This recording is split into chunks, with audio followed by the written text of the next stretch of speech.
Hello student. आज हम फिर से वही पोइम आपकी हिरोशिमा में सेकंड स्टैंड जैसे आगे बढ़ते हैं और इस पोइम को समझने की कोशिश करते हैं कि इस पोइम में जो अक्के जी हैं वो क्या कहना चाहते हैं। इस पोइम में हमने बार बार एक ही बात को मैं दोहराने की कोशिश कर रही हूँ कि 6 अगस्त 1945 को अमेरिका के द्वारा जो हिरोशिमा उस पर बम ब्लास्टिंग की गई थी, ये एटॉमिक बम था। और जो आपका पोइट है वो इसको एटॉमिक बम की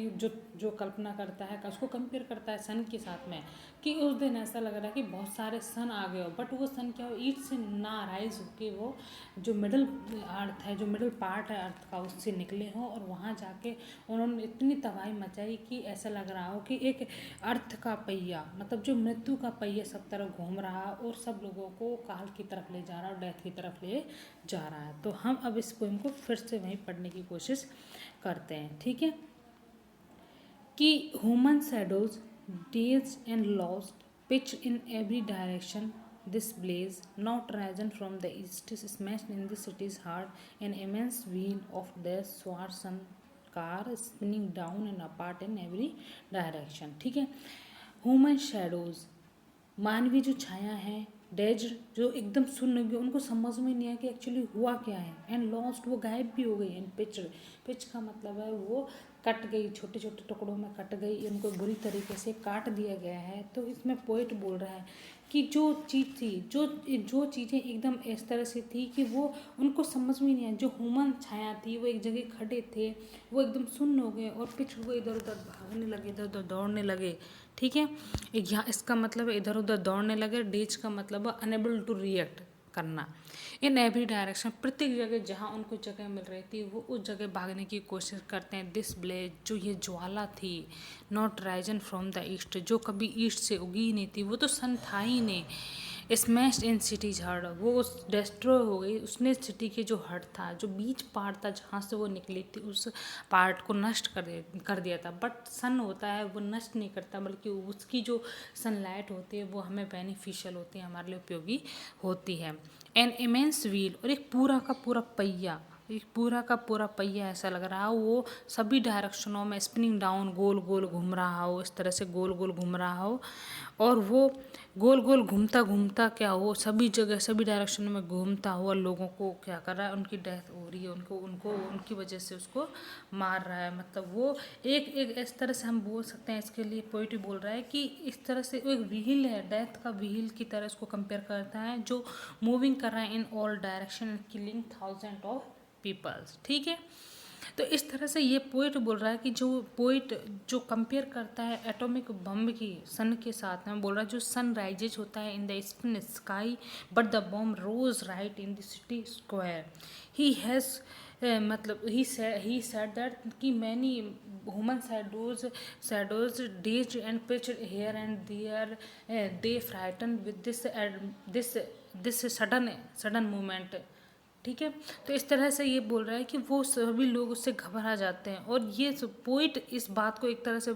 ट्रू सेंस में बोलता है। वह उनका इफेक्ट जब अपनी खुद की आंखों से वहाँ पर दिखता है जापान में जाके, तो उस इफेक्ट को अपनी पोएम के थ्रू बताने की कोशिश करता है कि किस तरह से जो बॉम्ब उसके हिरोशिमा सिटी के ऊपर जाता है, गिरा दिया जाता है, जिसका जो प्रभाव है पीपल आज भी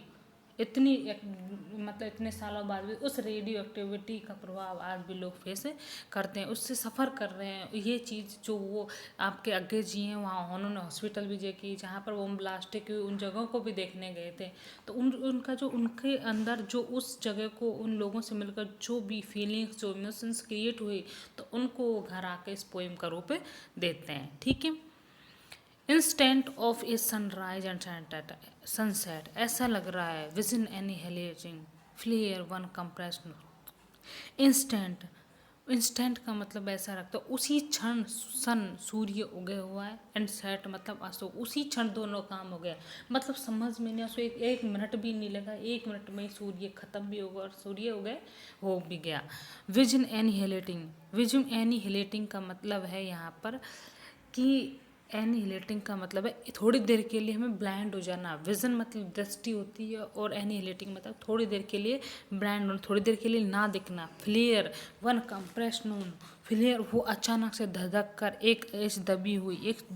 ऐसा लग रहा है कि थोड़ी देर के लिए कंप्रेस्ड नून का मतलब है ये जो दोपहर है वो दबा दी गई। फ्लेयर का मतलब है धधकना, ठीक है। फ्लेयर का मतलब है यहाँ पर धधकना, आग से धधकने से मतलब है। और वन कंप्रेस्ड नून का मतलब है यहाँ पर कि एक दबी हुई नून निकलती है, एक दबी हुई दोपहर निकलती है। बट एक्चुअली में होता क्या है कि जो सनराइज और जो सनसेट हुआ था, जो एटॉमिक बम था, वो जो उसकी प्रोसेस थी वो थोड़ी देर के लिए थी। तो उसमें लोगों को भी समझ में नहीं आता कि हुआ क्या है। वो थोड़ी देर के लिए दोपहर थी, कंप्रेस्ड मतलब दबी हुई दोपहर थी, ठीक है। अब ये इसमें आ गया कि ऐसा लग रहा है कि दोपहर तो हुई नहीं थी, बट वो जो बॉम्ब है वो राइज हुआ और उसका सेट हो गया, मतलब वो ख़त्म हो गया, ठीक है। इस तरह से ये जो ऐसा लग रहा है कि जब ऑटम जो बम है उसको जो पोइट है कंपेयर करता है सन के साथ में, तो ऐसा लग रहा है कि in a moment it rose and set and hence the noon was compressed, कि इस प्रकार जो नून है वो ख़त्म हो गई है, उसको दबा दिया गया है, ठीक है।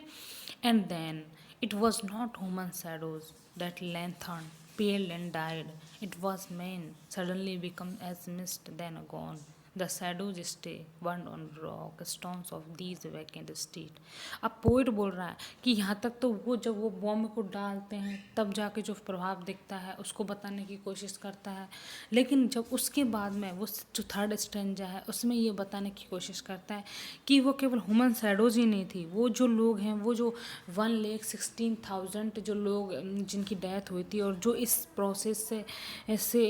कि घायल हुए थे गंभीर रूप से, तो उनके बारे में ना बात कर, वो उन लोगों के बारे में बात कर रहे हैं कि ह्यूमन शैडोज है, जो छाया थी वो क्या कह रहे, वो लंबी हो गई, पीली भी हो गई और वो मर गई। मतलब वो ना केवल ह्यूमन शैडो बल्कि वहाँ की जो और भी चीज़ें थी उन पे भी उस बम का प्रभाव पड़ा है। इट वॉज मैन, ये तो मनुष्य था जो एक अचानक से मिस्ट, एक कोहरे की तरह हो जाता है देन गॉन, और धीरे धीरे चला जाता, मतलब उसकी डेथ हो जाती है। एक तो लोग तो ऐसा लग रहा है कि वो क्या हो गए, कोहरे हो गए। यहाँ कोहरे का मतलब है वो क्या हुआ, एक एक मतलब एसेज में कन्वर्ट हो गए, राख में, रिड्यूस टू एसेज, राख में कन्वर्ट हो गए। द शैडोज स्टे, केवल उनकी छाया रुक जाती है। बर्nt ऑन रॉक, हो सक जहाँ तक हो सका चट्टानें भी जल गई। Stone of these vacant street, और जो स्टोन थे, जो पत्थर भी लगे थे इन खाली जो जगह, जो गलियां हैं, उन वो भी इससे जल गए। कहने का मतलब यहाँ पॉइंट का ये है कि हर चीज़ पे, जो चीज़ उस समय मौजूद थे उस पे तो उस चीज़ का प्रभाव था ही, लेकिन आज भी अगर हम उन गलियों से उन चट्टानों को, जली हुई चट्टानों को देखते हैं तो वो चिन्ह वो हमारे ऊपर छा जाते हैं। हमें उस समय जो सिचुएशन क्रिएट हुई होगी उसको वहाँ पर हमारे सामने आ जाती है। तो यहाँ पर जो पॉइंट है वो हॉरर ऑफ वॉर को रिप्रेजेंट करने की कोशिश कर रहा है। किस तरह करता है कि horrors of war have been presented in the form of thousands of people killed in instant. The man-made sun burned the people and reduced them to ashes. Even the rocks and stones of the vacant street were burnt, and a mark was left on them as a witness. इस तरह से जो poet है हमारा compare करता है, किस तरह से कंट्रास्ट करता है यहाँ पर कि किस तरह से जो हमारा सन है वो तो नेचुरल लाइफ गिविंग है, बट मैन क्या करता है, डेथ डीलिंग। आपने मैन मेड करता है ऑटम बम को ताकि डेथ से वो डील कर सके, ठीक है। अब हमारा लास्ट की जो स्टेंजा है उसकी ओर हम चलते हैं कि a sun consumed by man converted man to air to nothing, white shadows send on the black rocks give back man's witness to himself. अब यहाँ पर पोइट बोलने की कोशिश कर रहा है कि जो चीज़ें थी, जो चीज़ें तुम बता, जो चीज़ें जिनसे लोगों से सफ़र हुए, जो लोगों को परेशानी हो, उन चीज़ों को बोलने की कोशिश करता है कि एक क्षण, एक ऐसा सूर्य जो कंज्यूर्ड बाय मैन, जिसको मनुष्य के द्वारा, कंज्यूर्ड का मतलब है उसको ऐसा लग रहा है जादू से प्रस्तुत किया हो, ठीक है। तो कंज्यूर का मतलब है यहाँ पर जादू से किसी चीज़ को प्रस्तुत करना। कंजूर वर्ड का कंजूर लिया है यहाँ पर, तो इस तरह से हम समझ रहे होंगे कि पोइट अपनी बात को कहने के लिए कितने ब्यूटीफुल वर्ड यहाँ पर use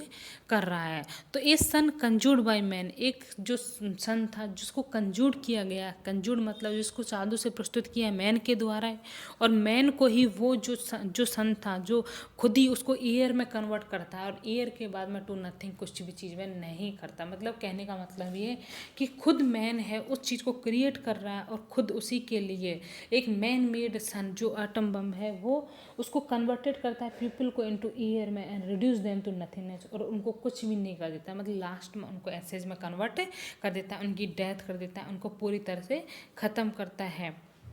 but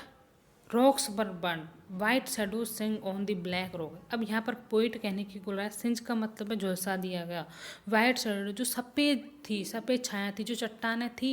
Synge on the black rock वो काली हो गई, सिंज उनको झुलसा दिया गया है, सिंज का मतलब है झुलसाना, उनको झुलसा कर वो काली कर दिए हैं गिव बैक। लेकिन वो बता रही हैं, वो इस चीज़ को बता रही हैं कि वो सिचुएशन जो उनके सामने हुई थी, उस लोगों को जो सफ़र किया था उस प्रॉब्लम से, उस प्रॉब्लम को बताती हैं और लोगों को उस चीज़ से सबक लेने के लिए बताती हैं कि तुम इस चीज़ से सबक लो कि ये जो एटॉमिक बम है जो जो ह्यूमन डिस्ट्रॉय के लिए ह्यूमन ही मेड कर रहा है, वो खुद के लिए ही डिवास्टिंग है, खुद के लिए उसके लिए बेकार है। इस तरह से अब यहाँ पर पोइट बोलता है कि जो even the rocks were burnt leaving a mark of destruction of on them, these are man's witness for himself, कि जो मार्क्स जो चट्टानों पर हैं, जो बॉम्ब के हैं और जो लोगों के हैं उन गलियों में चट्टानों के ऊपर, तो वो मार्क मुझे खुद मैन को बताने कि तुमने जो क्रिएट किया है, जो एटम बम क्रिएट किए हैं, वो कितना पेनफुल है, कितना डिवास्टिंग है, कितना डिस्ट्रक्शन करता है लोगों को। तो इस तरह से ये पोएट होता है कि किस तरह से धीरे धीरे सडनली जो एकदम suddenly the people were change into mist and reduce to ऐसे, कि किस तरह से वो एकदम खुश पीपल थे, हैप्पी पीपल थे, वो किस तरह से एसेस में कन्वर्ट हो जाते हैं। तो इस तरह से जो पोइट है हमारा वो हमें ये बात बताने की कोशिश कर रहा है कि किस तरह से जो ह्यूमन है वो इन चीज़ों को बनाता है और खुद उसके लिए वो कितनी खतरनाक होती हैं, कि ये बात है उसको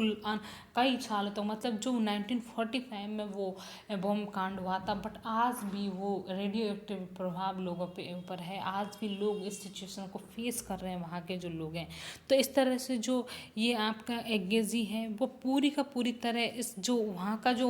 वहाँ की एक्चुअल इवेंट होती है, वहाँ के लोगों पे जो इफेक्ट पड़ता है इस चीज़ को बहुत ब्यूटीफुल तरीके से और बहुत ही फैक्चुअल अकाउंट देते हुए इस बात को बताने की कोशिश